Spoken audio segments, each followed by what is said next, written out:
Olá, tudo bem com você? Hoje tenho aqui o privilégio de, no meu canal, entrevistar o professor Rodrigo Udo Zeviani. Antes de conversar com ele, quero então apresentar aqui brevemente o currículo desse meu amigo. Rodrigo Udo Zeviani é formado em História pela Universidade Estadual de Maringá, pós-graduado em Pedagogia e História da Arte e mestre em História Política também pela UEM. Rodrigo deu aula na Unicesumar, para o curso de Pedagogia, e lecionou para o curso de Jornalismo na Faculdade de Maringá. Morou 6 meses na Alemanha e, desde então, tem lecionado para o ensino médio e para cursinhos também. Além disso, o professor Rodrigo já foi apresentador, comentarista nas rádios CBN e Maringá, onde ele apresentava ali um programa de política e sociedade. Portanto, alguém realmente bastante gabaritado aí para a gente conversar sobre o tema a que me propus tratar aqui nessa entrevista com ele. O tema, o Cavalo de Troia Vermelho, parte 1. Aguarde então a parte 2. Sr. Rodrigo, muito obrigado por aceitar o convite aqui para essa entrevista. Suas palavras introdutórias aí, a sua saudação aos nossos inscritos no canal. Não, uma alegria estar aqui, espero que a gente possa contribuir, discutir de maneira, conversar, né, de maneira saudável e respeitosa sobre esse tema que realmente tem entrado na igreja, né, e é um tema que eu acredito ser bastante pertinente, né, a gente precisa realmente pensar sobre essa questão do marxismo e a sedução, né, do socialismo. Até foi bom você mencionar aí, né, que é um assunto que, por isso Cavalo de Troia, né, que vai entrando na igreja, vai sendo assim assimilado por algumas pessoas, enfim. Antes de mais nada, já que nós vamos falar de marxismo, de comunismo, né, eu queria deixar bem claro para os nossos amigos que não se trata aqui de política partidária, de essa ou aquela bandeira política, né, não é isso, né. Na verdade, até fiz uma experiência ontem no meu Instagram. Eu postei aqui uma frase de um pensador argentino que diz assim: é fácil ser comunista em um país livre, é difícil ser livre em um país comunista. Eu fiz uma experiência e realmente funcionou, lamentavelmente, como eu esperava, né? Muitas pessoas entenderam muito mal esse tipo de coisa e acham que, ao você criticar o comunismo, você está se alinhando a algum tipo de governo recente, né? Bolsominion ou coisa parecida. Não é esse o caso, não tem nada a ver com isso. E para documentar o fato de que não se trata realmente de apoio a um governo presente, atual, eu quero mostrar aqui para vocês a edição antiga do meu livro Nos Bastidores da Mídia. Essa aqui é a edição atualizada. Faz uns 3 anos, mais ou menos, que eu atualizei o livro. A primeira edição data de 2005, ok? E logo na introdução, aqui no primeiro capítulo do livro, eu falo sobre aquilo que aqui eu chamei de a tríade filosófica do mal. Ou seja, eu mostro que no século XIX, provavelmente nós vamos nessa entrevista tratar disso também, detalhar um pouco mais isso, né? Mas eu já quero de antemão deixar isso claro. No século XIX, quando surge o movimento adventista, com a proposta de trazer à luz uma série de verdades bíblicas que haviam sido ofuscadas pelo pó da história, pelo tempo, né? Por ideias paganizadas ao longo da Idade Média. Quando esse movimento reformatório do século XIX ele desponta, ao mesmo tempo, e em muitos casos até na mesma geografia, isso é interessante, como é o caso do espiritismo moderno, por exemplo, ao mesmo tempo ali nos anos 1840, um pouquinho, surgem o espiritismo moderno, lá em Hydelsville, na casa da família Fox, é um assunto bem resolvido até pelos espíritas, eles reconhecem isso. É publicado o Manifesto Comunista, em 1848, 4 anos depois apenas do evento ali, do desapontamento que deu origem ao Adventismo, e também Charles Darwin começa a esboçar seu livro A Origem das Espécies. Portanto, eu já analisei isso em palestras, eu vou deixar aqui na descrição deste vídeo uma série de links para vocês, para aprofundamento, para conteúdo adicional, e um deles é este, uma palestra em que eu falo sobre a besta que sobe do abismo e a batalha ideológica. Depois eu vou falar um pouquinho que besta é essa aí do Apocalipse capítulo 11, né? Mas o fato é que, juntamente com o Adventismo, surgem ideologias concorrentes, de tal forma que alguns estudiosos do Adventismo entendem isso como sendo uma espécie de espetáculo paralelo. Satanás querendo ofuscar uma mensagem que, na sua essência, fala de justificação pela fé. Ellen White diz isso, né, num de seus livros, que a essência dessas 3 mensagens angélicas de Apocalipse 14, que o movimento adventista passa a proclamar a partir do século XIX, ali, meados do século XIX, A essência disso é a justificação pela fé, que é dependência de Deus. Tanto é que o criacionismo está no âmago dessa mensagem. O criacionismo é aquele modelo conceitual que aponta para um criador de tudo. Nós somos, então, criatura, dependentes de Deus. Só que, curiosamente, essas três ideologias concorrentes, essa tríade filosófica do mal, como eu chamo em meu livro, Nos Bastidores da Mídia, desde 2005, ela ensina o seguinte: o ser humano a vida pode surgir sem Deus, esse é o evolucionismo naturalista, o ser humano pode evoluir espiritualmente até chegar ao nível de seres iluminados como Jesus, que para eles seria apenas um ser iluminado, né? Então uma evolução espiritual, ou então o ser humano assumir as rédeas da história e por meio de revolução promover uma mudança na sociedade, o que vem a ser aí então as ideias marxistas. Percebe que há uma semelhança, né? Um fio condutor aí que conecta essas três e outras mais ideologias também. Portanto, essa análise que faremos na entrevista agora, nós vamos começar, sim, lá nos primórdios, analisar os aspectos políticos um pouco, né, os aspectos mais filosóficos, mas o nosso propósito aqui é fazer uma análise à luz da Bíblia, das profecias. É nesse contexto que queremos, então, nessa moldura que queremos colocar essa discussão aqui com o professor Rodrigo. Já falei demais e eu quero começar perguntando para ele agora, que é o especialista aqui. Professor Rodrigo, vamos às origens, então, como eu disse, né? Sempre é bom ir às fontes primárias, né? O que defende a cosmovisão socialista a partir das ideias de Karl Marx? Muito bem. Eu até apresentei, recentemente eu fiz um videozinho no meu Instagram, eu apresentei esse livrinho aqui, né? O Manifesto do Partido Comunista, que é um manual de intenções, né? Basicamente, Marx teve uma carreira bastante prolífica, assim, ele foi muito prolífico escrevendo, profícuo, ele escreveu muito, então ele produziu bastante, mas esse livrinho aqui ele é bem interessante, porque ele resume em si algumas das principais ideias. É um pouco difícil resumir todo o socialismo. Basicamente, o que ele defende é o seguinte: qual é o ponto de partida dele? Ele acredita que existe uma disputa constante na sociedade, na humanidade, isso desde os primórdios da humanidade. Karl Marx era historiador, então ele entendia que a humanidade ela vive numa eterna disputa entre dominador e dominado, o que casa bem com, como você estava falando aí, né? Casa bastante, inclusive, com essa perspectiva evolucionista, né? Essa perspectiva do dominador e do dominado, então, ela demanda uma reação, né, desses dominados. Eles precisam se organizar. Esse é um ponto muito importante na tese do Karl Marx, é a organização, e depois da organização, a realização da revolução.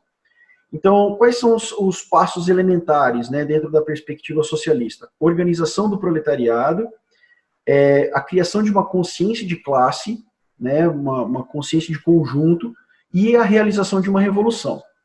Bom, como é que se cria essa consciência de classe? Sem consciência de classe é impossível, é impensável, a revolução é impensável. Então, como que precisa acontecer a consciência de classe? Depois a gente pode até tratar disso para o presente, né, porque na realidade a gente sabe que Karl Marx, aquela primeira teoria marxista, ela fracassou. Os próprios marxistas entenderam isso no começo do século XX, ali no contexto da Segunda Guerra Mundial. Eles vão tentar apresentar uma releitura do marxismo. Mas você precisa criar uma consciência de classe. Isso acontece através de partidos, sindicatos. Essa era a ideia dele no princípio, né? Onde a ideia seria inculcar na cabeça das pessoas de que elas são dominadas e de que para terminar esse processo de dominação, elas teriam que se revoltar contra o sistema. Então, existe esse processo de consciência de classe. Depois da consciência de classe, então, as pessoas se organizariam em partidos, em grupos, né, onde elas, em lugares diferentes, mas sempre partindo da mesma estratégia, para isso a Internacional Comunista, fariam a revolução. É claro que para criar essa consciência de classe, algumas coisas precisam ser deixadas de lado, aquilo que o Marx chama de sociedade burguesa, né? Ele acredita que algumas coisas precisam ser excluídas. O que precisa ser excluído, por exemplo? O conceito de família, né, precisa ser completamente destruído, porque você não pode estar apegado a nada nem a ninguém. Você só pode estar apegado ao valor do Estado e a importância do Estado, que é o meio pelo qual as pessoas vão ter uma qualidade de vida melhor. Você precisa abandonar a sua religião, porque a religião ela pressupõe que você espere, né, que você conte que vai haver um momento melhor adiante, que você, eu até poderia usar Viktor Frankl aqui, né, que você é uma pessoa que deve ver sentido mesmo no sofrimento que você tem hoje. Então, a religião seria um problema, ela deveria ser também vencida, porque ela também seria um mal. Aliás, professor, então, se você me permite, tem uma frase aqui bem interessante de Marx, que ela vai nesse contexto aí. A abolição da religião como felicidade ilusória do povo é necessária para a sua felicidade real. Isso aqui diz bem naquele contexto da frase a religião é o ópio do povo, né? Então, é uma contradição em termos, né? Você realmente querer associar o marxismo, na sua origem, raiz, ao cristianismo, né? Eu só acho interessante, é importante que as pessoas leiam, né? Porque até agora a gente não fez crítica nenhuma. Até agora a gente não criticou o modelo marxista, até agora a gente não teceu nenhuma crítica, a gente está só descrevendo o que ele diz aqui. Né? Como eu disse, é um manual de intenções. O que eu acho interessante, professor, é que eu tenho aqui na minha biblioteca, e já li, o livro A Origem das Espécies, né? O clássico de Charles Darwin. E esse aí, o Manifesto Comunista, dá para dizer assim, que é o clássico, né? Justamente aquele que foi publicado em 1848. Pouquíssimas pessoas, dos que hoje se dizem comunistas ou marxistas, leram esse livro, né? Ou analisaram realmente as ideias iniciais aí dos proponentes, né, Marx e Engels. Você disse também uma coisa interessante, só quero pontuar isso, é que há uma relação, né, entre marxismo e darwinismo, total. Eu me lembro que Marx dedica o Capital ao seu dileto amigo Charles Darwin. E ele diz que o darwinismo forneceu os pressupostos científicos para as ideias dele. Então, existem muitos autores que admitem isso, e o próprio Marx admite, né, que o darwinismo realmente forneceu essa base conceitual mais científica para o modelo que ele veio a desenvolver. Exatamente. Então, a primeira pergunta que a gente faz, né, a questão da cosmovisão socialista, a gente precisa entender o que é cosmovisão, né? A cosmovisão diz respeito à plataforma base sobre a qual você repousa todas as suas crenças. Então, dentro da cosmovisão socialista, dentro da cosmovisão marxista, não há lugar para o conceito de uma família tradicional, não há lugar, por exemplo, para uma organização que não seja aquela proposta pelo Estado socialista, e não há lugar para religião, né? Então, isso basicamente é o que pretende ele, para que se alcance a igualdade social, né? A igualdade entre os homens, para que não haja mais exploração entre as pessoas. Veja, a religião a gente até entende, poderia ser um concorrente, né, para um Estado-mãe, um Estado-pai, um super-Estado. Agora, por que essa implicância, digamos assim, com a família tradicional ou bíblica, né, aquela família pai, mãe e filhos? Por que essa implicância desses primeiros ideólogos do marxismo com a família? Veja bem, Michelson, a gente tem que pensar na família enquanto uma instituição sobre a qual ela gera em nós uma certa fidelidade. Você é fiel à sua esposa, né? Pressupomos que sim, porque nós casamos, né? Nós assumimos uma responsabilidade. Então, eu sou fiel à minha esposa, eu tenho responsabilidades para com meu filho, e eles vêm em primeiro lugar para mim. Eles vêm em primeiro lugar. Digamos aqui no plano terrestre, né? Aí excetuando a questão espiritual. A gente tem fidelidade. E aí o que acontece? Quem leu George Orwell em 1984, você deve estar lembrado, né? Quem leu vai lembrar disso, que as crianças, elas são educadas pelo Estado. O pai e a mãe não passam mais valores. Os únicos valores sociais são aqueles dados pelo Estado. Ou seja, não há mais um vínculo de fidelidade do pai para com os filhos. Não existe mais isso. Da mãe também, né? A ideia é que o Estado seja esse grande berço que acolhe e passa valores. Então, o que acontece? Os indivíduos seriam fiéis, muito mais fiéis para com o Estado do que para com a sua própria família. Isso geraria, por exemplo, uma sociedade policial. Né? É muito comum, tem um livro muito interessante chamado Fuga do Campo 14, mas o que eu vou contar aqui não é absolutamente nenhuma novidade. Na China, na Coreia do Norte, incentiva-se que os filhos denunciem os crimes dos seus pais e vice-versa, né? Inclusive concedendo às pessoas condecorações. Já várias pessoas que fugiram para a Coreia do Norte foram denunciadas, da Coreia do Norte para a China, por exemplo, foram denunciadas por seus parentes e foram condecoradas por isso. Então, a questão passa, né, pela questão da fidelidade, né, a questão da família, né, como você salientou, passa pela questão da fidelidade com relação ao que você é fiel, né, o que realmente te importa. Interessante é que hoje essas ideologias ainda ecoam, né? Claro que elas assumem outras configurações, são meio camaleônicas, mas ecoam ainda na sociedade, e há pessoas que talvez até combatam, né, a ideia de família tradicional e mal sabem que as origens disso vêm lá do século XIX, né, e foram elaboradas muito tempo antes, né? Professor Rodrigo, ainda sobre o Manifesto Comunista, que é, digamos, o manual básico lá, né, para entender os primórdios dessa coisa toda, alguma outra curiosidade, alguma coisa que na sua leitura você percebeu assim que gostaria de destacar? Olha, eu acho que, como eu disse, né, eu acho que seria interessante todo mundo ler, né? Mas ele diz assim, né? Olha que interessante, como se mistura a questão do bem com o mal, né? O Karl Marx, ele sugere que toda essa ação revolucionária seja democrática. Só que não tem nada de democracia, né, na verdade. Agora que eu estou fazendo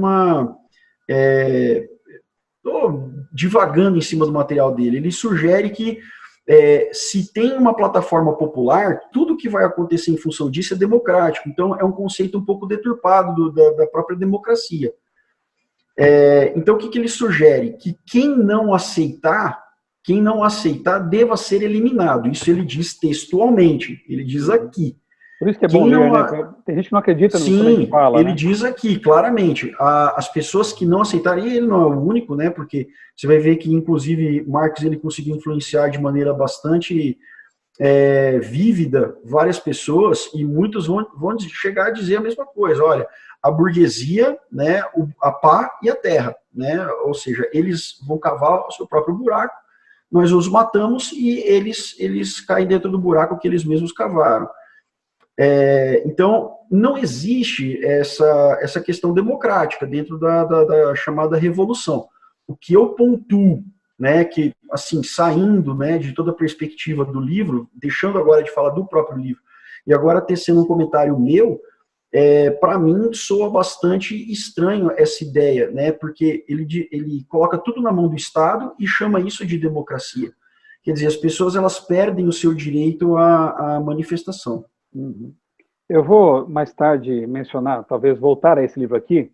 Com certeza, quando eu apresentar a palestra, né, Cavalo de Troia Vermelho, parte 2, eu vou detalhar bastante esse material aqui, que foi escrito por um agente, né, se não me engano, da CIA, eu acho que é da CIA ou FBI, né, o FBI, eu acho que é da CIA, o Cleo Skousen. É um livro muito interessante, CIA, isso mesmo. Ele, lá nos anos 50, o Cleon, ele fez um estudo aprofundado para mostrar o que era o comunismo que estava invadindo a América. Os americanos não tinham muita noção do que era isso, estavam ali meio que na inocência, né? Depois com a escola de Frankfurt, a coisa começa a complicar por lá, e a gente pode voltar a falar um pouquinho disso daqui a pouco, né? Mas aqui nesse livro, Rodrigo, você conhece também, né? O Comunista Exposto. Sim. No inglês é o comunista nu, né? Ele foi desnudado, foi revelado, né?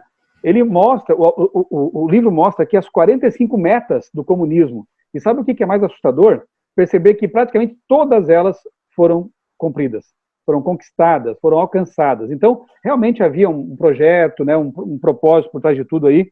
E eu quero recomendar enfaticamente a leitura desse livro aqui. Além do Manifesto Comunista, depois essa análise aqui do Cleon Skousen. Daqui a pouco eu vou mostrar outros livros aqui também que fazem parte, eu acho que, de uma boa bibliografia analítica ou crítica, né, do marxismo-comunismo. Aliás, já para começar, professor, qual a diferença entre marxismo e comunismo? Muito bem.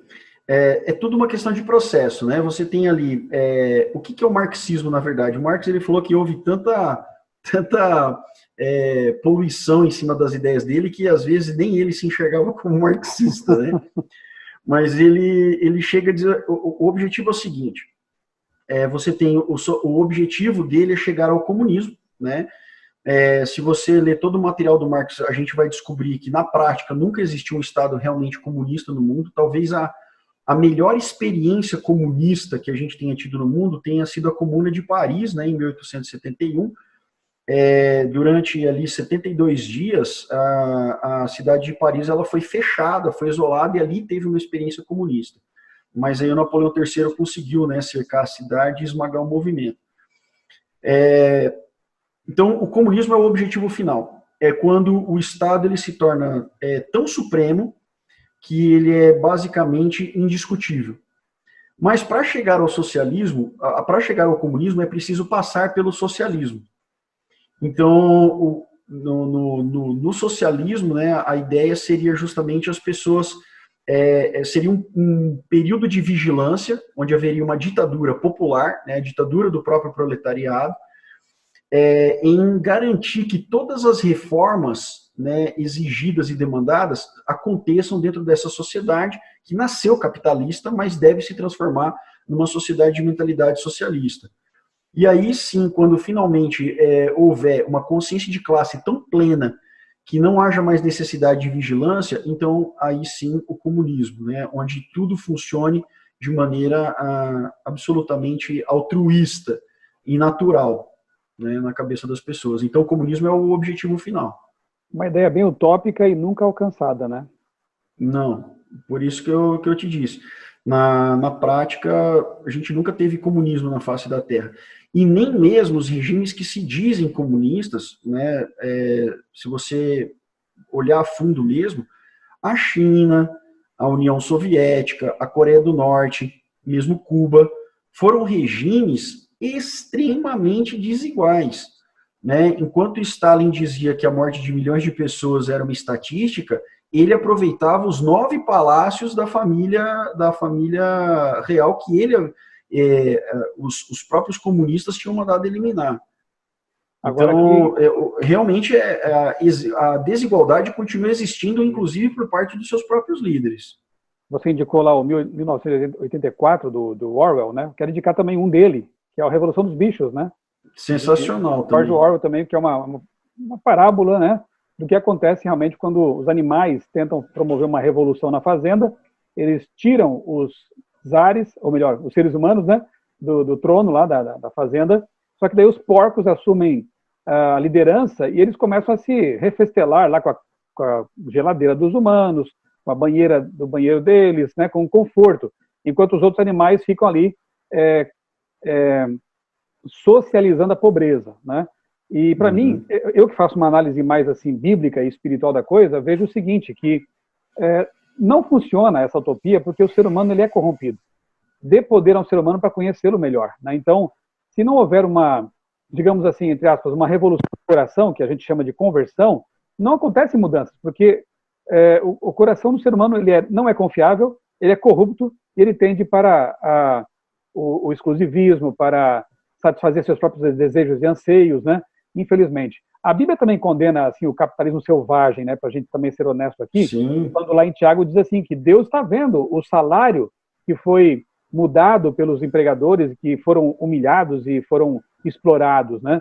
Então, há também condenação para esse tipo de coisa. Porém, a nossa análise aqui se volta, né, para a questão do comunismo e marxismo, justamente porque há uma pontinha profética nesse movimento. Repito, né? Está lá no século XIX e mais.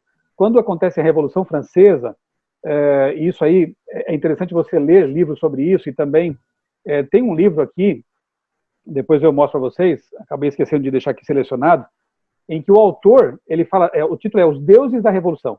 E ele não é adventista, não sei se é cristão, mas ele faz uma análise do aspecto mais místico, espiritual por trás da coisa. Muito interessante. E quando você lê O Grande Conflito, de Ellen White, também lá do século XIX, tem um capítulo específico sobre a Revolução Francesa, você começa a entender as coisas, né?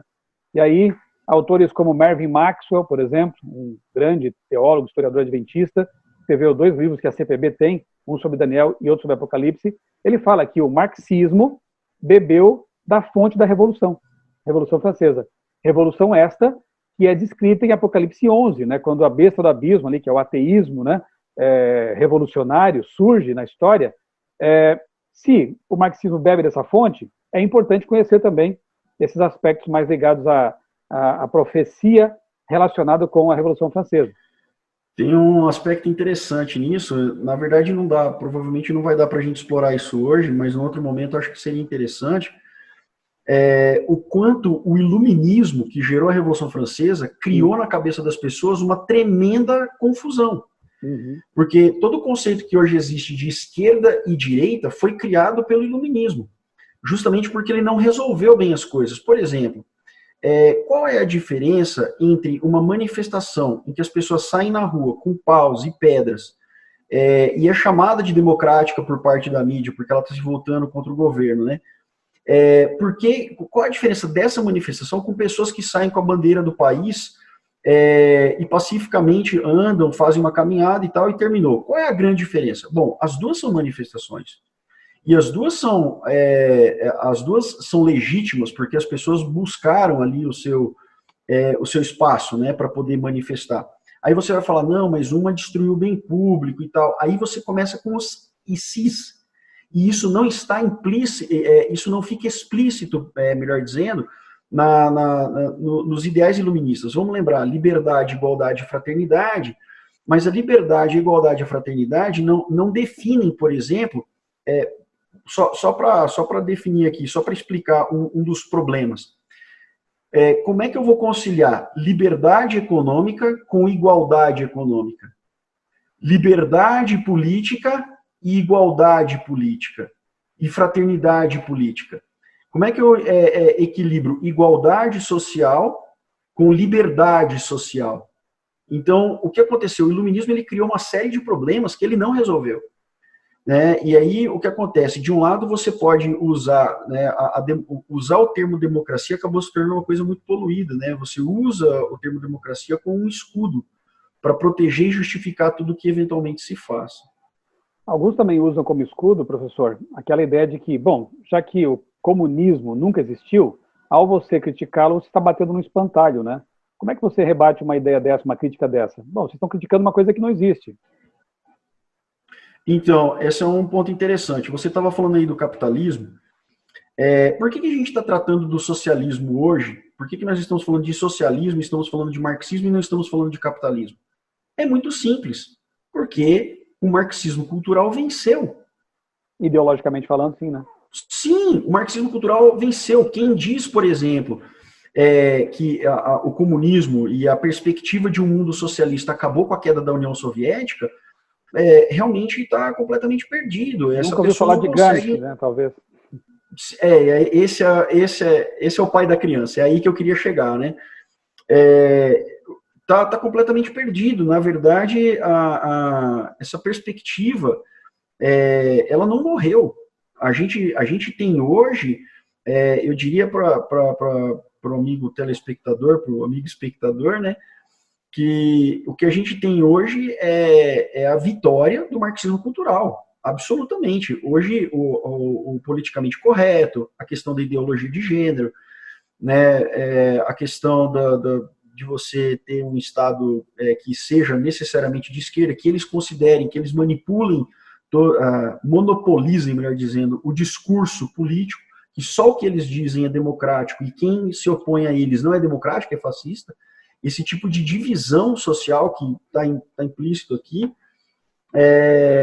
prova que realmente, em termos culturais, realmente o socialismo venceu. Professor, divisão cultural. Isso não é curioso, não é até irônico, né? O fato de que se fala em socialismo, em comunismo, né? Comunidade, comunhão, etc.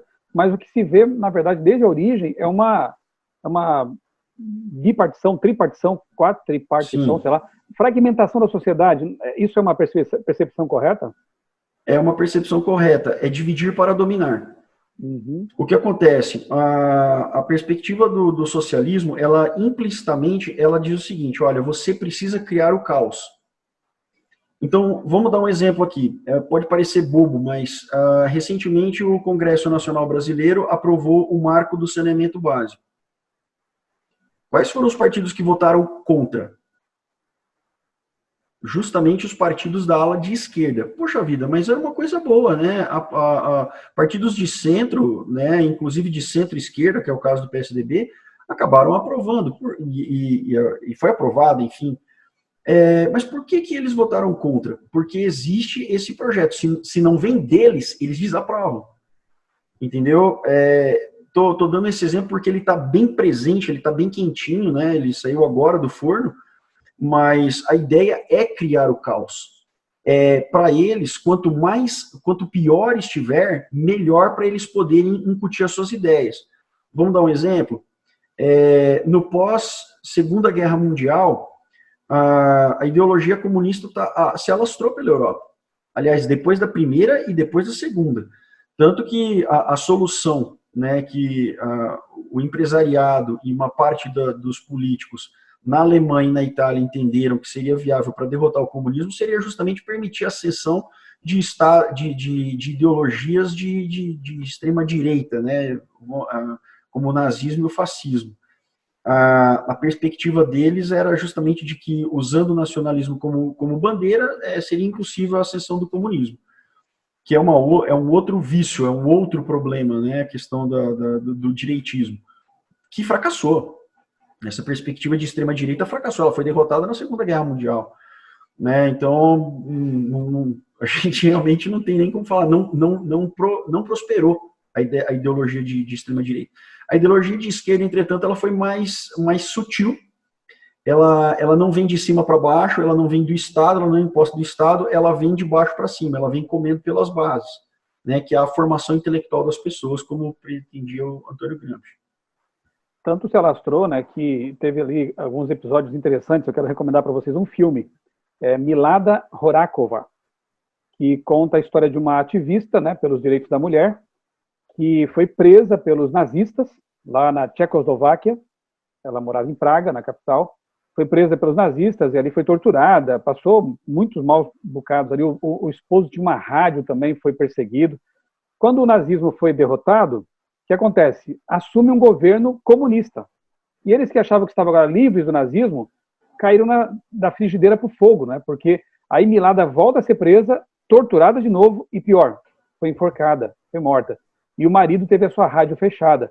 Então é bom para ver como realmente aplicado, né? Aplicado, o comunismo acaba tendo essas consequências deletérias aí. De fato, quando a gente fala, não estamos falando de um comunismo as últimas consequências, porque ele não existe, nunca existiu, porém, o que estamos fazendo aqui nesse momento é analisar as ideias, né? E principalmente o que nos interessa aqui nessa entrevista é justamente o chamado marxismo cultural, né? Que Gramsci, Antônio Gramsci, lá o italiano, jornalista, filósofo, ele entendeu, né? O insight dele foi o seguinte: na verdade, até a gente brinca dizendo que, infelizmente, Gramsci foi preso, né? E ficou vários anos na cadeia, porque lá ele pôde escrever muito. Se ele tivesse que trabalhar enfim, solto, ele talvez não tivesse produzido tanta coisa, né? Os cadernos da prisão. Os cadernos do cárcere. Do cárcere, né? Então, as ideias dele foram as seguintes: olha, pelas armas não deu certo, então vamos pelas ideias, vamos cooptar a imprensa, os educadores, e assim poderemos levar as ideias adiante. Bom, eu passei por uma universidade federal, eu estudei jornalismo numa federal em Santa Catarina. Eu acho que eu estou no meu lugar de fala nesse caso aqui, né, para usar uma expressão moderninha, porque eu pude perceber realmente que, quer dizer, na época eu não percebi, eu era muito jovem, né, tinha lá meus 18 anos e ingressei na faculdade, bastante cru ali, mas o que eu me lembro bem é que a ideologia que norteava nossos estudos era a escola de Frankfurt, não havia outra. Se a gente estudava outra, era só para criticar e comparar, mas assim, deixa essa de lado, era a escola de Frankfurt, né, dos pensadores comunistas que se alojaram nos Estados Unidos. Somente anos depois de formado, e que eu comecei a ter contato com autores, por exemplo, com esse aqui, o Theodor Dalrymple. Esse aqui é um livro muito bom, Viagens aos Confins do Comunismo. Todos os livros de Dalrymple, que é um psiquiatra inglês, são fantásticos, é um pensador conservador, né? tem também o Roger Scruton e outros pensadores, né, mais ligados ao conservadorismo, que trazem uma outra perspectiva. Só que na faculdade me privaram de conhecer Von Mises e outros, né? Mesmo o Viktor Frankl, né, tremendo autor, embora seja na área mais de psicologia, mas um tremendo autor que passou lá por campos de concentração, né? Simplesmente eram pensadores que a gente não conhecia e não nos deram direito de conhecer. Eu quero te perguntar agora, Rodrigo, você também passou por uma universidade pública, né? Como é que foi a tua realidade lá? Muito diferente da minha? Negativo, exatamente essa é a realidade. Michelson, eu quero destacar o que você disse nesse sentido. Não é o fato de eles terem imposto uma ideia. O problema é não terem dado a oportunidade de a gente ter uma educação plural. O contraditório, né? Exatamente, não existe contraditório. E isso é a essência dessa perspectiva. Eles precisam... Não existe contraditório. Se você pensa diferente, né, se há uma perspectiva distinta daquela que está sendo proposta, você é o fascista. Eles criam, né, essa dicotomia para que eles se blindem atrás desse escudo de uma suposta democracia. Mas o que me chama a atenção é que a universidade ela vai ser muito gramsciana hoje em dia. Você não consegue ter espaço para uma pluralidade de ideias. Os professores, eles realmente blindam. E uma outra coisa interessante que você disse, eu também entrei na faculdade, eu estava com 18 anos de idade, 17 para 18, a gente é cru. A gente era cru. E como a gente não tem uma outra leitura, como a gente não foi apresentado por uma outra perspectiva, a ideia é que você saia justamente robotizado. Uhum. Né? A ideia é que você saia sendo uma pessoa que vomite esses valores. E não raras vezes, hoje eu olho para trás, eu lembro que na faculdade mesmo, algumas vezes eu cheguei a enunciar esses valores como se fossem meus. Né? Então, o grande problema, ou um dos grandes problemas, está aí justamente no fato de a gente...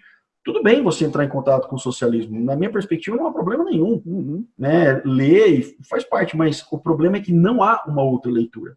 É uma imposição ideológica. Então, nesse sentido, todas as pessoas que vão para a universidade e elas estão dizendo assim, não, mas eu sou democrático porque eu tenho liberdade de fazer isso, aquilo, outro. Na verdade, elas não sabem que, na verdade, elas são papagaio de pirata, né? Uhum. Elas estão né, repetindo o que alguém está querendo que eles digam. Na verdade, eu pude perceber, Rodrigo, na universidade, que justamente essas 13 ideologias, principalmente essas, né, que eu trato aqui no meu livro, Nos Bastidores da Mídia, são as dominantes ali, né? O pensamento darwinista está lá de ponta a ponta, né? E ai de você se tentar criticar esse estamento, né? Essa ideia predominante, você vai ser esculachado nas aulas, né? Até por colegas, enfim. O marxismo, idem, nas públicas, né? E o curioso é que, o que eu percebi lá? E eu percebi de primeira mão, porque eu era bolsista na Federal, eu trabalhava no departamento de propaganda, de marketing e propaganda, e eu fazia cartazes ali para promover eventos dos vários cursos da universidade. E algumas vezes eu vi ali sendo promovidos eventos como, por exemplo, palestra de um monge tibetano lá que vinha falar sobre espiritualidade e não sei o quê.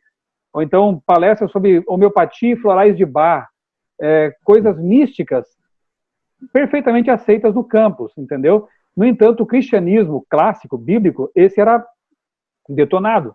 Então eu pude perceber, Rodrigo, que existe um ceticismo localizado, existe um inimigo pontual, muitas vezes, né, do discurso, que é justamente a visão de mundo judaico-cristã. Porque outros tipos de ideologias e de ideias e de visões místicas eram bem aceitas. Por exemplo, se eu me manifestasse como criacionista, eu fiz isso algumas vezes, o nariz torcia, né, os olhares eram estranhos e tal, mas eu vi muitas vezes em carros de professores, alguns até ateus, adesivos como assim, dizendo assim, eu creio em duendes, ou então em pirâmides, que captariam energias cósmicas ou coisa parecida. Né? Então, você vê que não como eu disse, essas 3 ideologias principais concorrentes do adventismo criacionista ali do século XIX, marxismo, darwinismo e espiritualismo, estão bem presentes no campus. Graças a Deus, eu tive uma experiência assim interessante, porque na minha adolescência eu fui católico, praticante, e nosso ideólogo era o Leonardo Boff, né? Então, eu fui catequizado aos pés daquele que era o maior proponente brasileiro da teologia da libertação, que hoje eu sei, é um marxismo travestido de cristianismo, né, de catolicismo. Na época eu não sabia. Na época, para mim, era o paradigma real, né? A utopia verdadeira, a opção preferencial pelos pobres e tudo aquilo ali. Hoje o Boff está de volta aí, né? Escrevendo, mas agora o proletário para ele é o planeta Terra, a Mãe Gaia. Ele se tornou um marxista panteísta, né? Uma coisa assim meio interessante. Um ecossocialista, digamos. Essa é a expressão, um ecossocialista, né? Quando eu chego na universidade, eu cheguei blindado, porque eu já tinha lido muita coisa. Eu passei uns 3 anos, assim, com a minha cabeça revisando minha cosmovisão, porque eu conheci no ensino médio um criacionista, adventista, que me fez repensar um monte de coisas, né? Então eu estudei muito sobre darwinismo, estudei sobre marxismo, estudei o que eu pude, sobre várias religiões. Quando eu cheguei à universidade, eu estava ali. Eu podia até, talvez, não alcançar as ideias de alguns PhDs, mas eu sabia que existia literatura a respeito daquilo. Eu sabia que tinha gente que já tinha elaborado esse tipo de pensamento. Então não era uma surpresa, não era um deslumbramento puro e simples com ideias diferentes, né? Eu sempre tenho dito para os nossos universitários, especialmente os cristãos, né? Ande uma segunda milha e não estude só para o vestibular. Leia alguma coisa, leia esse livro aqui, que eu citei aqui do Skousen, né? Leia boa literatura criacionista, C.S. Lewis, né? Chesterton, é uma delícia ler esses livros do Chesterton, né? Tenha uma mínima bibliografia apologética, criacionista e nesse lado assim mais da ideologia, como o marxismo que estamos discutindo aqui nesse momento, para que você não chegue lá, como nós dois chegamos, cruz, e apanhe para valer até entender a realidade, né, e entender que realmente havia outra forma de pensar. Não é isso, professor? É exatamente isso. A gente precisa ler mais mesmo, né? Eu sinto falta disso ainda hoje. Talvez eu deveria ter começado muito antes, né? Eu teria me precavido de muitas coisas. E no final das contas, olha só, você estava falando disso, né? O meu mestrado, eu defendi Gramsci, né? Eu precisei usar Gramsci como paradigma metodológico para poder fazer minha pesquisa. Então, o meu orientador é bastante comunista. O que você está falando é bem interessante. Então você teve que estudar bastante o Gramsci, né? Sim, bastante. Eu estudei muitos autores gramscianos, inclusive Hugo Sportelli, Luciano Gruppi, enfim, bastante gente nesse sentido. O Rodrigo Silva, nesse livro dele, o Ceticismo da Fé, acho que até tem aqui. Muito bom livro. Esse livro aqui, né? Exato. Eu acho interessante. É um livro que vale a pena. Eu diria o seguinte, que em termos filosóficos, ele vai ajudar muito essa meninada mais jovem aí a ter uma noção mínima do que está acontecendo, né? O Rodrigo, ele fala um pouco dessa perspectiva. Por que o budismo, por exemplo, tinha espaço na universidade que você estava? Porque você pode ser seu Deus. Né? Você não está subjugado a uma outra autoridade que não seja o Estado, né? Então, as outras ideologias, elas são mais viáveis, desde que você acredite que você que você pode. No final de todas as coisas, você vai acabar rendendo até mais, né, para essa sociedade na qual você vai ter inserido. No cristianismo, não. Interessante como realmente o marxismo assimila bem, né, essas ideias orientalistas, né? Sim. E realmente destronam Deus e colocam o ser humano como uma espécie de Deus, né? Isso é bem interessante. Bom, professor Rodrigo, agora um outro ponto. Detalhe, eu vou deixar também aqui na descrição do vídeo 2 links, espero lembrar de tudo depois para colocar aqui. Mas se você esquecer, você pode procurar no meu blog, outraleitura.com.br, um artigo em que eu trato ali sobre Atos capítulo 2, versos 44 a 47. Esse, geralmente, é um texto que os marxistas usam para dizer, mas a igreja cristã primitiva era comunista, eles tinham tudo em comum. Olha, faz falta uma boa exegese nesse momento, viu? E eu espero, como não temos tempo aqui agora, eu espero que você leia esse artigo sobre Atos 2, para não ser uma pessoa que comete aí aquele erro como é que fala? Você deslocar no tempo uma ideia, né? Um anacronismo, não seja um anacrônico, né? E que tira textos do seu contexto. Não tem nada a ver. Outra violência que se comete contra Jesus é dizer que ele foi um revolucionário, né? Isso é um outro absurdo. E vou deixar aqui na descrição o link também para um vídeo que está no meu canal, que tem justamente esse título. Jesus foi um revolucionário? Nada mais falso. Então, por favor, não torne Jesus um Che Guevara porque não tem nada a ver isso aí, né? Jesus foi o redentor da humanidade, morreu por todos, de direita, de esquerda, ele estava lidando com um problema na sua raiz, um problema chamado pecado, e não lidando com ideologias, com impérios mundanos ou coisa parecida. Essa é uma questão interessante, Michelson, porque o que a gente tem percebido, o que eu tenho percebido hoje dentro do cristianismo de maneira geral, é que as pessoas esperam do cristianismo que ele seja uma plataforma de mudança e transformação social. Então, o que acontece? Você é cristão e não luta pela causa dos negros, né? Ou você não luta pela causa dos homossexuais, ou você não luta pela causa dos pobres. E eu vejo, dentro dessa perspectiva, pessoas que estão querendo preparar o mundo para ele ficar melhor para o presente. Uhum. Elas não estão preparando o seu espírito para receber Cristo, que vem para implantar um outro reino, que não é de esquerda, que não é de direita, é ao infinito e além, né, para usar o Buzz Lightyear. Eu acho que essa perspectiva de querer um socialismo, um cristianismo social, ele está muito em voga hoje em dia. Né? Você vê muitas pessoas, inclusive em posições de certo status, dentro da igreja de maneira geral, querendo demandar da igreja posturas que solucionem problemas do presente, que solucionem problemas sociais. E não é para isso. Quando tentaram fazer de Jesus o rei para resolver os problemas daqui, ele falou, opa, gente, não vim para isso. Eu não vim para isso. Né? Mas ele derrubou as mesas do templo. Eu acho interessante isso, né? Jesus não pegou as mesas das pessoas do templo e mandou socializar com os pobres. Né? Ele nem mesmo destruiu a propriedade privada, ele limpou a casa de Deus. É uma outra perspectiva, sabe? Eu acho que no final as pessoas ficam tão ludibriadas pelo que elas acreditam, e tão embotadas, a mente delas fica tão embotada que elas começam a enxergar, né? Realmente coisas que são fora de propósito, né? Que realmente enxergando o texto fora do contexto.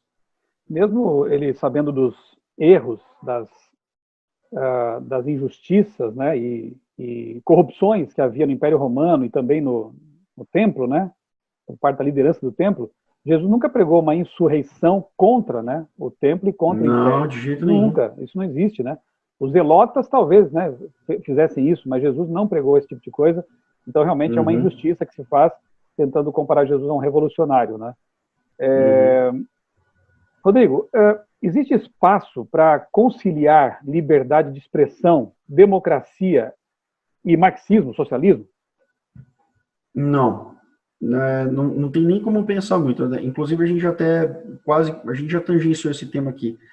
Não existe liberdade de expressão. Né? Observe, por exemplo, o que está acontecendo na China na ordem do dia. Exatamente agora. Se você está duvidando do que eu estou falando, pode entrar na internet, que isso é facilmente encontrável. Né? Isso é bem fácil de achar. De missionários, né, que estiveram por lá e contam realmente das coisas que acontecem, né, que os turistas não veem, né? Mas que no dia a dia o Xi Jinping recentemente ele começou uma verdadeira caça às bruxas, né, com relação a cristãos. Uma das coisas interessantes que ele andou fazendo foi, primeiro, proibir a Bíblia nas bibliotecas. Esse foi o primeiro passo. Eu tenho acompanhado bem isso, inclusive, ele tem feito isso de maneira progressiva, Michel. Primeiro, ele tirou as Bíblias das bibliotecas. Depois, ele tira a Bíblia das livrarias. Né, proíbe o comércio das bibliotecas, das Bíblias nas livrarias. Depois ele vai proibir falar de Jesus na rua, né, não se pode mais. E recentemente, a questão aí de 6 meses, começou uma perseguição, uma caça às bruxas, onde igrejas foram atacadas, crucifixos foram destruídos, né, igrejas foram invadidas, né, pastores foram presos.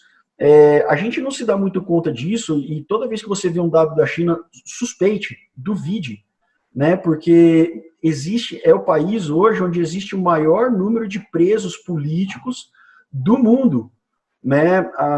Isso você pode pesquisar na Anistia Internacional, você pode pesquisar nos Repórteres Sem Fronteiras, né? Existem esses dados, né? Existe essa perspectiva. Então, não há liberdade de pensamento, não há liberdade religiosa dentro dessa perspectiva. Nunca você pode imaginar a implantação de uma igreja na Coreia do Norte, entendeu? Isso é transcendental, né? Assim, é utópico. Né? Imagine, agora Cuba tem passado por um suave processo de abertura, mas também o evangelho passou por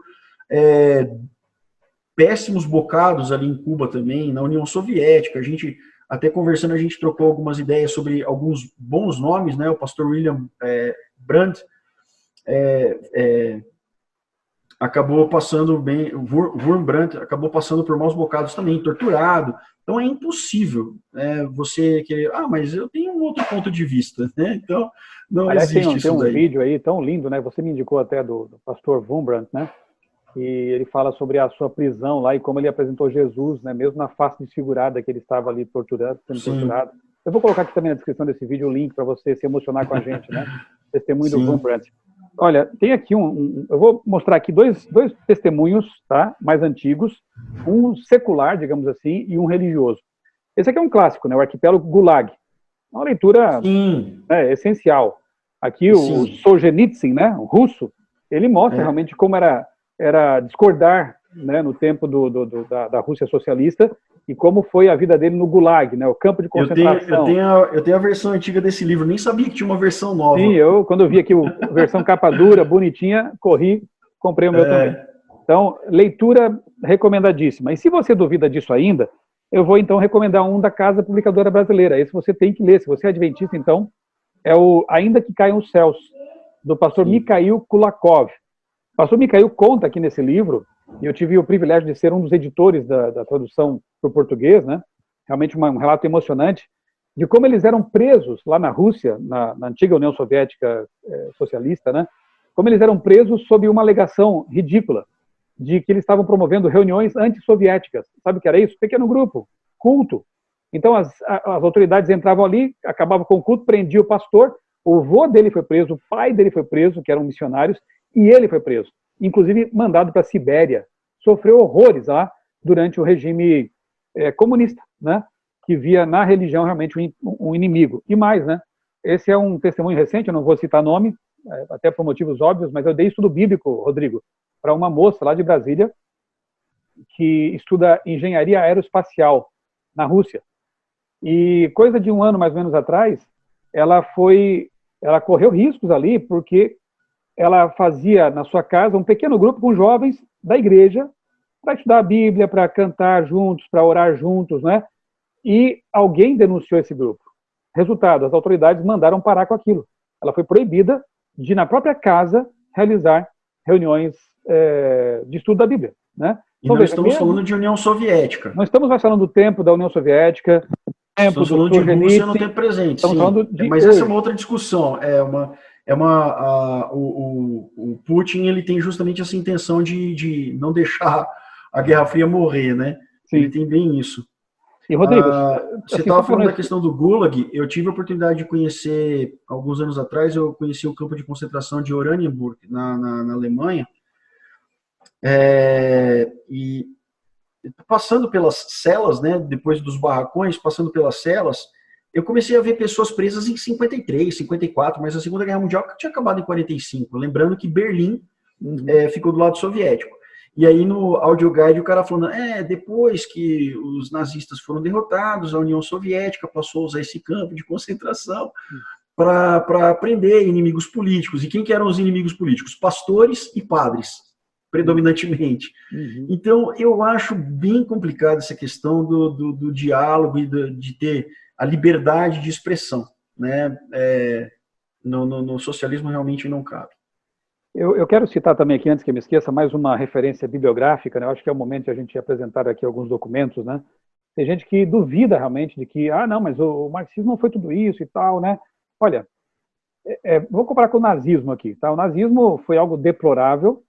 Eu concordo que qualquer um que use uma suástica deva ser investigado, deve ter algum problema, deve ser repudiado esse símbolo, né? Foram 6 milhões de pessoas, né, mortas ali por esse regime, por essa ideologia absurda, né? Agora, O que você me diz de um livro como esse aqui, então? O Livro Negro do Comunismo. Os autores são comunistas e fazem um meia-culpa aqui. E eles fazem uma investigação detalhada dos países que adotaram o regime comunista. Sabe qual é a cifra? Mais de 100 milhões de mortos nesses regimes comunistas, como o da ex-União Soviética, de Pol Pot e outros, né? 100 milhões de mortos. Nem as guerras aí do século XX, né? Acho que nem as guerras de toda a história da humanidade chegaram a cifra tão absurda como essa. Então, para mim, Rodrigo, é muito estranho que uma suástica seja repudiada e o martelinho à foice não, né? Ele encontra guarida por parte de muitas pessoas. Aliás, a última pergunta, então, é justamente essa, né? Dá para a gente conciliar, eu acho que é quase óbvio, né, a gente fazer uma pergunta dessa, mas eu tenho que fazer. Dá para conciliar cristianismo com marxismo? Não, né, a gente já conversou. Depois de tudo que dissemos aqui, justamente sobre isso, né? Cristianismo e marxismo são incompatíveis, absolutamente incompatível. Primeiro porque o próprio Karl Marx ele vai contra a ideia de religião, né? Para começar por aí. Depois porque o Estado passa a ser Deus. Então existe até uma questão de disputa de divindade realmente aí, né? Mas eu acredito, por exemplo, que deva haver igualdade social e tal.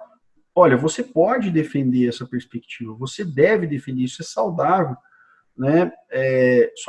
Só fazer uma pequena observação, antes mesmo de haver a luta operária, muitos empresários, né? Aí teria que pesquisar aqui, se o pessoal quiser ir atrás, os estudos de Hawthorne, que mostram que empresários, antes mesmo da criação de sindicatos, já tinham entendido que era interessante pagar melhores salários para os seus funcionários e conceder condições de trabalho melhor. Então, não havia essa necessidade, né? Mas, voltando aqui, né, essa perspectiva da revolução, de você matar as pessoas ao invés de tentar salvar, né, o indivíduo, pensar nas pessoas. Dentro do socialismo só existe um tipo de pessoa que interessa, que é a pessoa que se curva ao Estado, né? Então, se você pensa de maneira diferente, né, então você tem que ser eliminado, o que não me parece ser cristão tampouco, né? Então, eu acredito que seja muito difícil, e o socialismo, e Michel, só acho que é muito importante deixar isso bem claro. Muitas pessoas não querem se associar ao socialismo. Falam, não, eu não sou socialista. Mas elas têm relativizado o cristianismo. E é por esse canal que o socialismo tem entrado dentro do cristianismo. Na medida em que você começa a relativizar o papel da igreja, começa a relativizar os conselhos de Ellen White, por exemplo, né, para falar da igreja adventista, você relativiza Jesus Cristo, né? Começa a duvidar, por exemplo, de determinadas questões que são tão caras para o cristianismo, como, por exemplo, o papel da família. Quando essas coisas começam a ser relativizadas, o que está acontecendo é a penetração do marxismo cultural.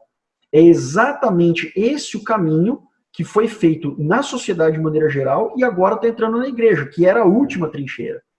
A igreja era a última trincheira. Então, hoje, eu diria para você que, de maneira geral, o cristianismo ele já está, em grande medida, comprometido. Erodido, né? Essas ideias já entraram.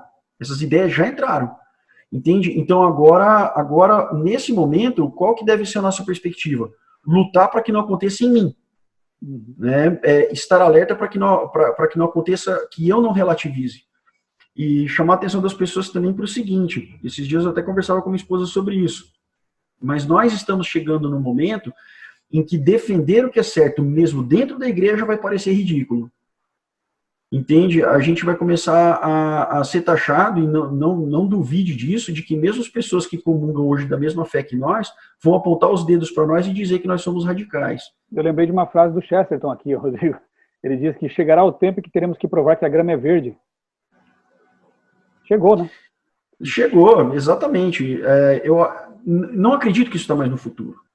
Nós não estamos falando de profecia. Isso aqui não é escatologia. Nós estamos falando de presente. E não acho, realmente, você não perguntou, mas a minha opinião é que eu não acho que tem retorno. Não há retorno. Não tem mais volta. Na minha perspectiva, não tem mais volta. Então, na realidade, o que a gente precisa pensar, né, dentro desse novo universo que a gente está vivendo, essa nova rotina, né, que a gente vai ter que lidar com essas ideias dentro da própria igreja, não deixar que isso me contamine. Né? E para isso, comunhão, joelho no chão, a lição da Escola Sabatina desse trimestre vai abordar bem esse tema. Não tem mais para onde ir. Aliás, a lição desse trimestre é bem interessante porque ela fala justamente de trabalhar pelos outros, né? E eu fico muito indignado quando vejo, assim, marxistas tentando sequestrar coisas que são próprias do cristianismo. Por exemplo, ajudar os pobres, ajudar os menos favorecidos, promover uma justiça social. Isso é bíblico, isso não é marxista, isso foi uma cooptação, né, que os ideólogos lá das origens do marxismo fizeram do cristianismo. Assim como outras ideologias se valem de ideias cristãs, judaico-cristãs, para posar de boas e para parecer assim apetecíveis para um ocidente cristão, aqui no marxismo acontece a mesma coisa. Então eu fico realmente assim bastante chateado quando vejo cristãos pensando que estão defendendo ideias marxistas quando essas ideias são cristãs, na verdade. Só que a maçã tem um lado bom e um lado podre, né? O que alguns talvez não estejam enxergando é o lado podre dessa maçã, que é incompatível, né, com a bandeira ensanguentada de Emanuel, né? Ela é vermelha porque tem sangue de Cristo, não por qualquer outro motivo. Eu queria só rapidamente aqui retomar, Rodrigo, 2 pontos que foram abordados na pergunta anterior, que é a questão do aqui e agora, de fato, né? Eu não queria deixar passar isso. Lendo, por exemplo, eu estava lendo um artigo do Leonardo Boff recentemente aí sobre o ecossocialismo. Em nenhum momento, aliás, eu li também o Instrumento Labores, lá do Sino da Amazônia. Fiz um vídeo sobre isso no meu canal, está no meu canal aí disponível. E em nenhum momento eu vejo nesses documentos de ideólogos ecossocialistas, ou mesmo do Vaticano, algo ligado à volta de Jesus, algo ligado à recriação da Terra, que é a nossa única esperança. Nunca se fala disso. Na verdade, é o conceito marxista mesmo de utopia, de o ser humano, por suas próprias forças, revolucionar o mundo. Então, é complicado, né? Porque o cristianismo ele se assenta sobre a certeza da ressurreição de Cristo e da volta de Cristo, basicamente. A segunda vinda de Cristo ela está pontuada na Bíblia, está assim, presente na Bíblia de ponta a ponta, né? Uma verdade central da Bíblia. Mas o pensamento marxista já misturado com o cristianismo tira de campo essa ideia. Outra coisa, né? Sobre o racismo, você falou aí sobre bandeiras como a do LGBT, né? De combate à discriminação e tudo mais, né? Eu gravei no meu canal também, publiquei já 2 entrevistas com 2 amigos em que falamos sobre o racismo, né? Para o cristão, isso é uma coisa tão óbvia, não deve existir esse tipo de coisa, né? Não deve existir discriminação de qualquer tipo, porque a Bíblia fala que em Cristo não há judeu, nem grego, nem escravo, nem livre, nem homem, nem mulher, porque somos todos em Cristo, embora as diferenças sejam respeitadas, obviamente. Então, quando você assume uma parte e esquece do todo, você acaba sendo tão absorvido por aquela parte, por exemplo, bandeiras de combate à discriminação, ou do orgulho negro, ou então orgulho LGBT, né? Você assume bandeiras como essas, talvez você acabe esquecendo do todo, que é lutar pela salvação da humanidade. Eu tenho dito que a melhor coisa que a gente pode fazer por um amigo homossexual, ou por qualquer outra pessoa, é apresentar Jesus para essa pessoa. Assim como eu tive a oportunidade no passado de encontrar Jesus e ser perdoado dos meus pecados e ter uma perspectiva nova para aqui e para depois, eu quero que as pessoas também tenham, e não importa que pessoa seja, qual a sua orientação, qual a sua ideologia, eu quero que elas saibam que há esperança em Cristo. Então eu diria para os cristãos, e especificamente para os adventistas, mais Bíblia, mais livros de Ellen White e menos contato com essas redes sociais, com essa mídia vendida, né? com essa imprensa que, lamentavelmente, eu sei do que estou falando, né? Atende sim a interesses escusos, né? Então leiam mais a Bíblia, leiam mais o Espírito de Profecia. Ellen White é tão claro em dizer assim que não precisamos de uma revolução, não precisamos de evolução, precisamos de redenção. É algo muito mais sério e profundo, né? Que implica uma transformação, que implica uma transformação do espírito. Exato. Uma transformação individual, né? Às vezes a gente está querendo que Jesus exista para resolver o mundo, para que a gente continue vivendo no mundo. Uhum. E não vai, né? E vou dizer de novo, né? Vai parecer meio pessimista, mas não tem salvação. A coisa realmente não tem mais. Veja, tanto que na época lá da Amazônia e queimadas, Greta Thunberg, naquele contexto todo, eu postei nas minhas redes sociais uma frase e acabei sendo criticado duramente por ela. Eu escrevi assim, mais ou menos assim: não podemos salvar o mundo, temos... eu escrevi e esqueci agora textualmente, mas enfim, a ideia era assim: não devemos salvar o planeta, devemos conservar o planeta e salvar as pessoas. Essa é a ideia. Porque realmente é uma distorção achar que você vai salvar o planeta, né? Ele está fadado à destruição. Desculpa dizer isso, mas está na Bíblia, né? Desculpa não, nem preciso pedir desculpa por isso, né? Por uma profecia. Ele vai ser queimado, vai ser destruído e vai ser recriado. Agora, as pessoas sim têm que ser salvas. Tem que ser dada a elas a oportunidade de conhecerem o plano de redenção. Aí sim, a nossa bandeira deve ser salvar as pessoas, independentemente de quem sejam, né? Rodrigo, deixa eu indicar mais um livro aqui. Eu vou lembrando e vou soltando aqui, né? Esse eu encontrei num sebo. Rapaz, que preciosidade. De um jornalista, Léo Vilaverde. Dificilmente vai ser encontrado aí para vender. Eu acho que só realmente em sebos, né? Mas que material aqui, que livro interessante. A natureza mística do marxismo. Quando eu fizer aqui a parte 2 dessa série, uma série de dois temas, né? O Cavalo de Troia Vermelho, eu quero detalhar um pouco as ideias do Léo Vilaverde aqui. E é um autor secular, interessante. Ele mostra como Darwin também, mas enfim, aqui ele fala de Marx. Como Marx, ele se via e era visto como uma espécie de Messias. E tem todo um panorama, assim, um pano de fundo místico, sabe, religioso. Marx se via como o Prometeu da história, né, da mitologia, aquele que traria a luz, ao fogo dos deuses aos seres humanos, e ele, então, iria combater todos os deuses, todas as ideias religiosas, né? É muito interessante isso aqui, para você perceber realmente que não é só uma questão de política, de economia, de sociologia. Há uma questão teológica por trás, mística por trás disso. E é isso que eu procurei destacar nessa nossa conversa aqui, então, né? A Bíblia é contra o capitalismo selvagem? Também é. Mas a entrevista aqui foi sobre marxismo. E aí, nós podemos destacar... que venceu, né? Culturalmente é um modelo que venceu. Exato, é o modelo ideológico que venceu. Então, por isso, deve ser realmente trazido à luz, analisado, criticado, e se for visto como contraditório em relação ao cristianismo, se você é cristão, rejeitado. João Rodrigo, alguma coisa a mais nesse nosso encerramento aqui? A única coisa que eu diria para as pessoas... a única coisa que eu diria para as pessoas é: cuide com o que você está assistindo e ouvindo.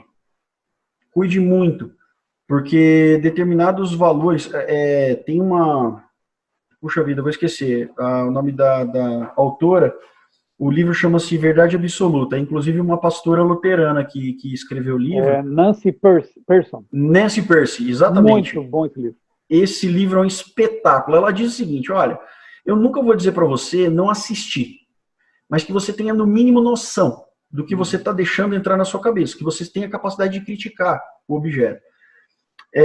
Então tome cuidado com as coisas que são vendidas, né? Porque existe a gente começa a ver tanto as coisas com tanta frequência que a gente começa a ter a nossa mente programada para aceitar mais facilmente quando as coisas acontecerem.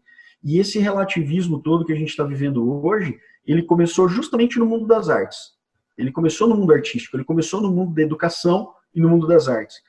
Quando começaram a surpreender as pessoas e tratar por comum determinadas questões do mundo da arte, a gente começou a absorver isso também no mundo secular, digamos assim, né? Então, minhas últimas palavras são: cuide com o que você está assistindo, esteja atento, alerta, porque o diabo, que é nosso adversário, anda em derredor, rugindo como um leão, buscando quem ele possa tragar. Né? A gente tem do nosso lado o príncipe, né, o rei, né, de todas as potestades, e às vezes a gente está entregando a nossa vida para as potestades do mal. Né? Muito bom. No meu blog outraleitura.com.br, eu tenho ali do lado direito um bannerzinho com o título Você Precisa Ler. Na verdade é uma lista de livros, acho que tem uns 30 livros ali que eu fiz, e eu creio todo universitário, todo estudante antes de se tornar universitário deveria ler. E o da Nancy Pearson está ali, né? O Verdade Absoluta. Excelente. Esse deveria ser realmente lido, Verdade Absoluta, por todo estudante que quer ingressar numa universidade ou que já está lá, né? Dá uma conferidinha ali, se você é estudante, naquela listinha que eu coloco no blog. para você, quem sabe, ir formando aí a sua biblioteca, né, fazendo suas leituras e se preparando para enfrentar esse mar de ideologias e fazer parte do remanescente, e fazer parte daquele povo que aceita os remédios que Jesus oferece para você vencer, que são o ouro provado pelo fogo, a fé, vestes brancas, o caráter de Cristo e o colírio, para que você possa enxergar a realidade. Eu creio, sinceramente, professor Rodrigo, que há 7 mil que não dobraram os joelhos, né? E há ainda um remanescente fiel, pessoas que enxergam claramente, porque tem o Espírito Santo, e ele é o maior condutor, o maior pedagogo, né? O maior professor nosso. E ele realmente nos faz enxergar a verdade. Então, o meu convite no fim dessa entrevista é esse, né? Estude, ore, tenha comunhão com Deus e consiga assim navegar nesse mar de ideologias, chegando em segurança até o porto final. Professor Rodrigo, muito obrigado aí por sua disponibilidade. Que Deus continue abençoando o seu magistério, que também é um ministério, né? Sua vida, sua família. E quem sabe numa outra ocasião a gente possa conversar um pouco mais sobre alguns outros temas aqui. Grande abraço. Vai ser uma alegria. Valeu, um forte abraço a todos. E a você também que nos acompanhou. Fica aqui o nosso abraço. Que Deus abençoe grandemente a você, sua família, sua vida. Até logo.